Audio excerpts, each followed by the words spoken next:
We're pulling from the obscure series bag again in today's reveal, but it's got a little less firepower than I would have liked.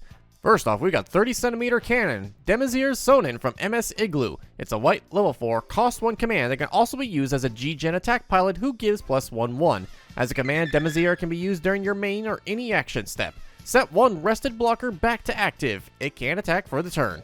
Demazir shoots his payload in the HILDOLFR. It's a white level 2, cost 2 G-Gen unit with 0/2. It links to any G-Gen pilot with Demazir, making it a 1/3. On deployment, if there are 3 or more enemy units in play, return 1 with 2 or less HP back to the owner's hand.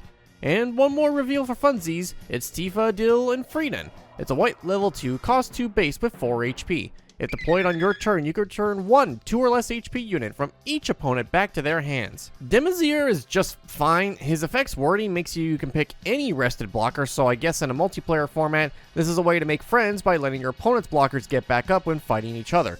But I imagine optimally you use him to restand your own blockers. It's action steps, so you can even use it on your opponent's turn. Cheaper ways to use Archangel are always welcome. And that's the end of my positive comments, because the HILDOLFR is just bleh.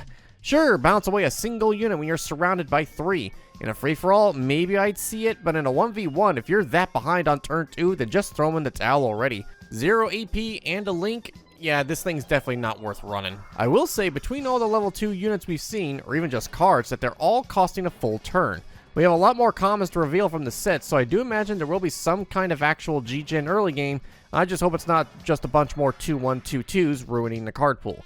Tifa and Frieden are just an okayer version of this card. 4 HP base means it's basically pointless for defense, but being able to bounce regardless of the number of units is handy. In a multiplayer format, this is definitely a good way to hinder the oncoming rush on your way.